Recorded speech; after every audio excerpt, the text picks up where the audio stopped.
Hey guys, here I am in Tennessee, and do you know which president comes from here? If Andrew Jackson immediately jumps to mind, yes, but there was another Andrew Johnson.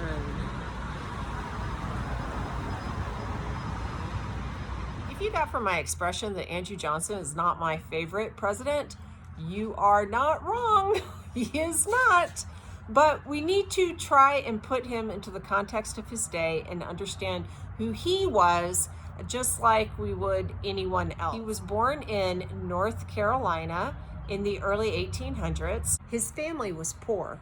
He apprenticed with a tailor instead of ever going to school. When he was just a teenager, Andrew got into a little bit of trouble, so he decided to ditch town and go to South Carolina, where he fell in love, was rejected, and then walked to Tennessee. Johnson set up shop as a tailor, married Eliza, and started to learn a lot about politics. He was a Jacksonian Democrat. Remember, Andrew Johnson didn't have formal schooling. He could barely read and write.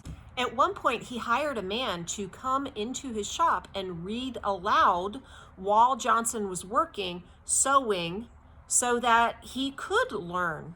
Which, by the way, is something I actually admire about Johnson, the fact that he wanted to expand his mind in some way. Still, he had a chip on his shoulder about the educated elite, the plantation cotton snobs who walked around like they were better than the common man.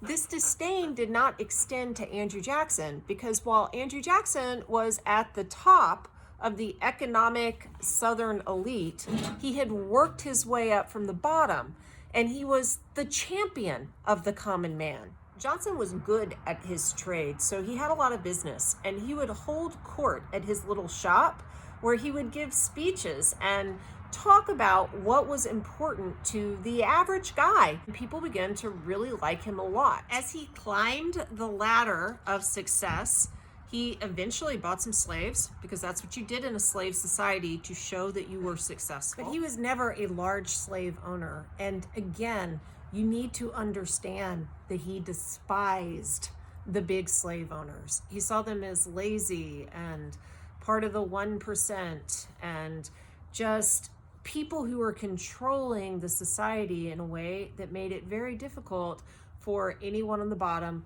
to rise up. Can you feel sympathetic about a man who started truly at the bottom and felt as if society was a little stacked against him? It wasn't long before Johnson was elected to the House of Representatives in Tennessee. At some point, he'll serve as the governor, just as Sam Houston had done.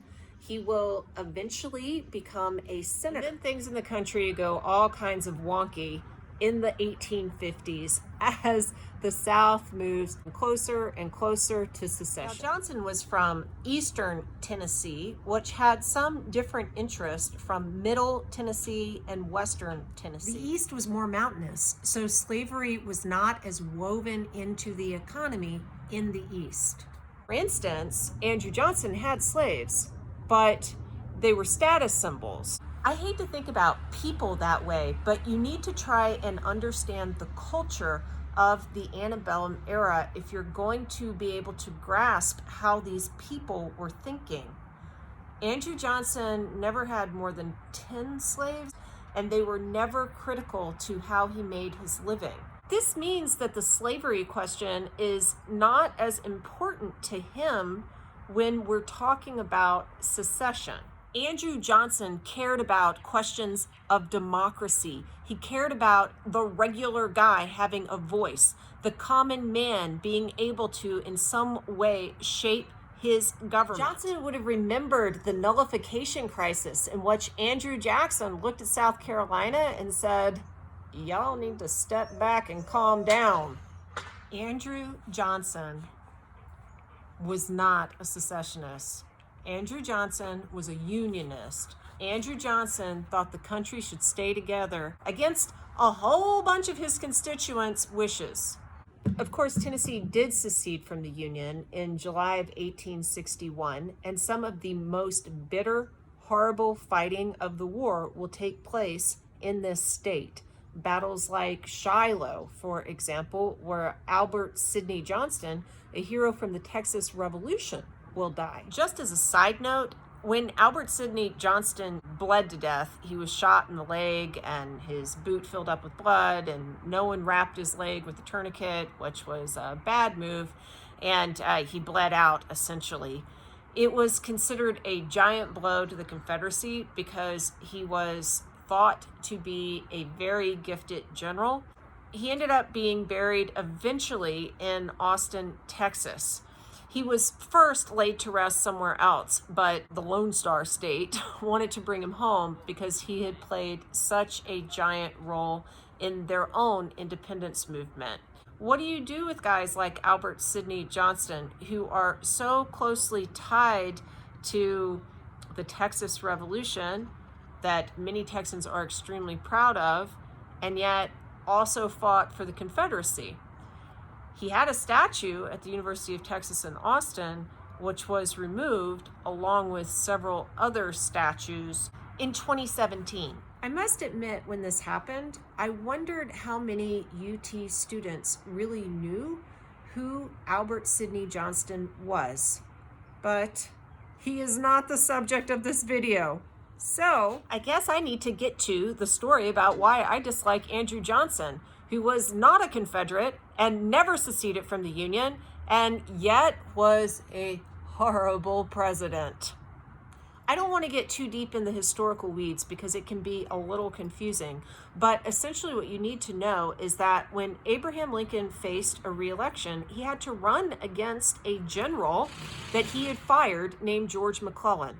George McClellan had been a Unionist. That's why he fought on the side of the North.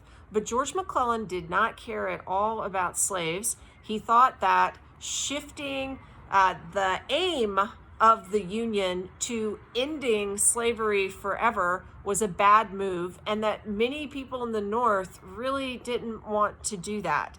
They were fighting the war to keep the country together. Now, I think that if McClellan won, you would have had a peace with the South that wouldn't have kept the Union together. And why do I say that?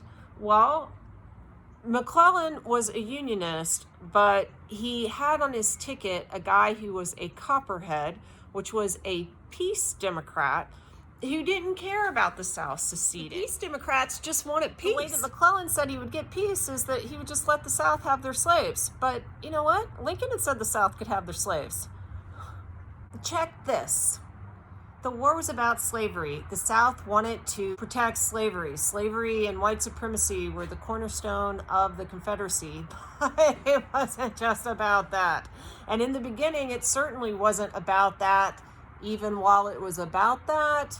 For a lot of the people who were fighting in the North, for them, it was really about Union. So, when did it shift? As you know, there's a battle called Antietam, still the absolute worst casualty count for any single day battle in the entire history of the country. After the end of this battle, Abraham Lincoln issued the Emancipation Proclamation. He did this to block the British from taking the side of the Confederacy. The British were almost allied with the South. Because Lincoln shifted the aim of the war to the moral cause of abolition, the British could no longer side with the South. This is because they had eradicated slavery from their empire via Wilberforce in the 1830s. And the idea was the British would not fight to explicitly sustain slavery, even though they were fine working with slavers. Antietam and the Emancipation Proclamation stopped the Confederates from getting a European ally, like the Battle of Saratoga during the American Revolution gained the French as an ally on the side of the Patriots.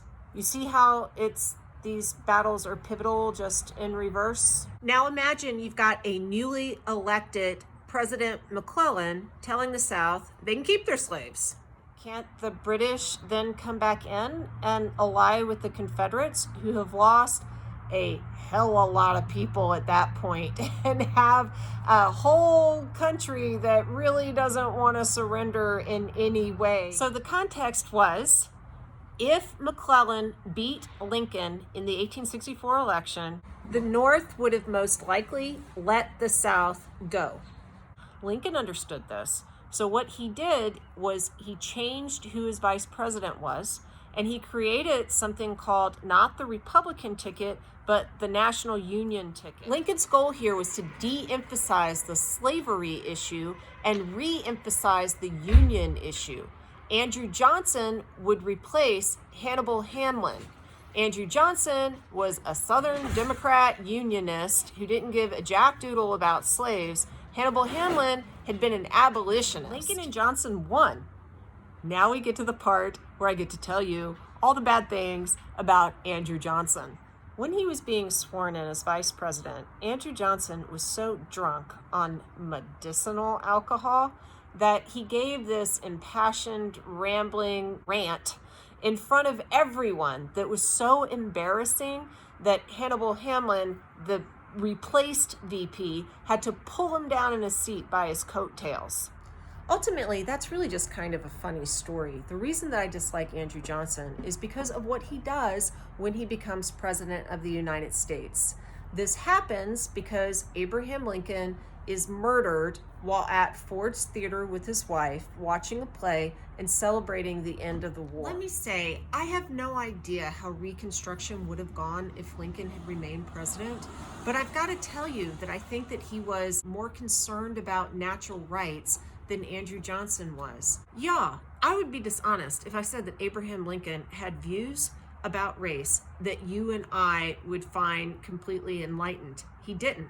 But he was a guy in the 1800s. He felt that slavery was absolutely evil, and he believed that human beings are created equal. Frederick Douglass felt that Abraham Lincoln was a man with whom he could work, whereas that's not what he felt about Andrew Johnson.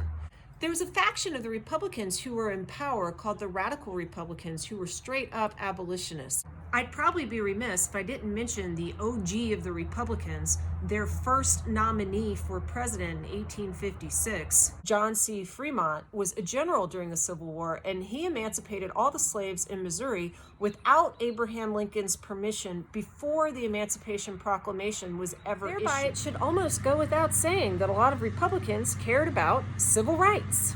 Guys like Thaddeus Stevens, who absolutely wanted the freedmen to have a fairer shake, to find their footing as equal citizens, as equal Americans.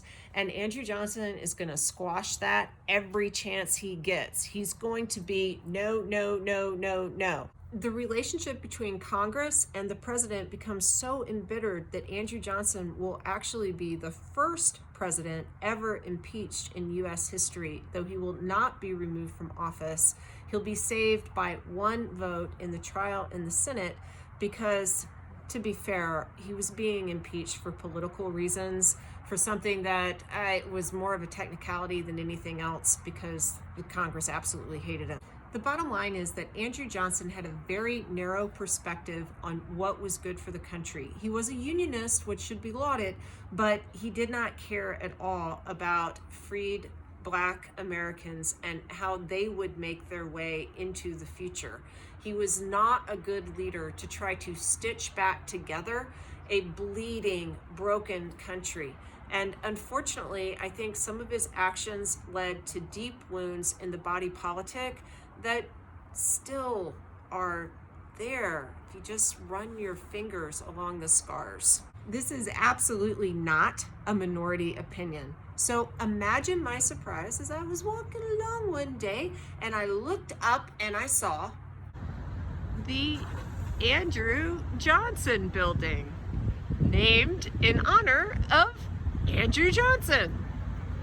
Then I remembered Andrew Johnson left the presidency somewhat in disgrace and went back to the Senate because the people in Tennessee loved him. He had a constituency.